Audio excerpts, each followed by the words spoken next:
नागपूरच्या संविधान चौकात CITU संघटनेच्या महिला कार्यकर्त्यांनी विशाल मूक धरणे आंदोलन केलं। नीट प्रकरण लीक प्रकरणाच्या दोषींना शिक्षा, धर्मेंद्र प्रधान यांचा राजीनामा अशा विविध मागण्या यावेळी महिला आंदोलकांनी केल्या। तसंच सोनम वांगचुक यांच्या आंदोलनाला पाठिंबा देखील त्यांनी जाहीर केला।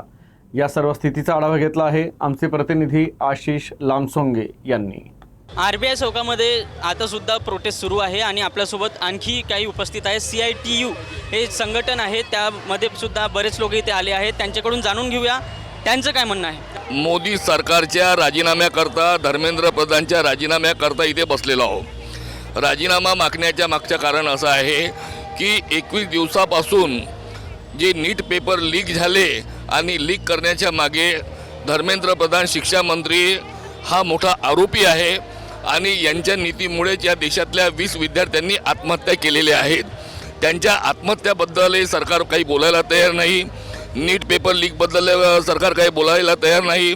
आता नीट पेपरचे जे निकाल लागलेले आहेत त्या निकालाबद्दल स्पष्ट हे असं माहिती मिळत आहे की ज्या विद्यार्थ्यांनी पेपर चांगल्या पद्धतीने सोडवलेले आहेत, 700, 750, 800 मार्क मिळायला पाहिजे असे कित्येक विद्यार्थी आहे ज्यांना फक्त 70-80 मार्क मिळालेले आहेत।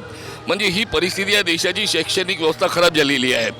आज आमच्या तर मागण्यांसाठी तर झालंच, आम्ही आंदोलन तर केलंच आहे, पण आज जे 20 विद्यार्थी नीट पेपर लीक झाल्यामुळे त्यांना कमी मार्क्स मिळाले तर ते 20 लोकांनी आत्महत्या केली। याच्यासाठी सोनम वांगचुक यांनी उपोषण मांडलं आहे जंतर मंतरवर। तर आम्ही तर तिथे जाऊ नाही शकत, पण त्यांना आम्ही समर्थन देण्यासाठी इथे आम्ही आंदोलन करत आहोत।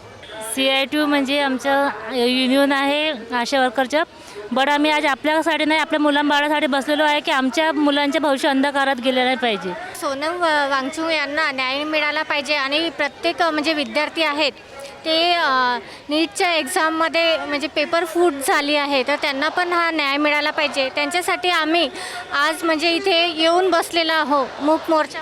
तुम्ही इथे सर्वजण दिसून येत आहेत की सर्वांनी मास्क लावलेला आहे, याच्या मागचा उद्देश काय आहे? आम्ही जे बोलतो तर सरकारला ऐकायला नाही जात, म्हणून आम्ही आज मुख्य म्हणजे ते मूकचे मन मोर्चा केलेला आहे। गुंगीबैरी सरकार आहे त्याकरिता तुम्ही बघू शकता इथे वेगवेगळ्या प्रकारचे सुद्धा लोक आले आहेत, वेगवेगळ्या संघटनांमधून सुद्धा लोक आलेले आहेत आणि आता पाऊस सुद्धा इथे हळूहळू येत आहेत आणि अशाच प्रकारची माहिती आम्ही तुमच्यापर्यंत पोहोचत राहू। तोपर्यंत बघत राहा USN न्यूज।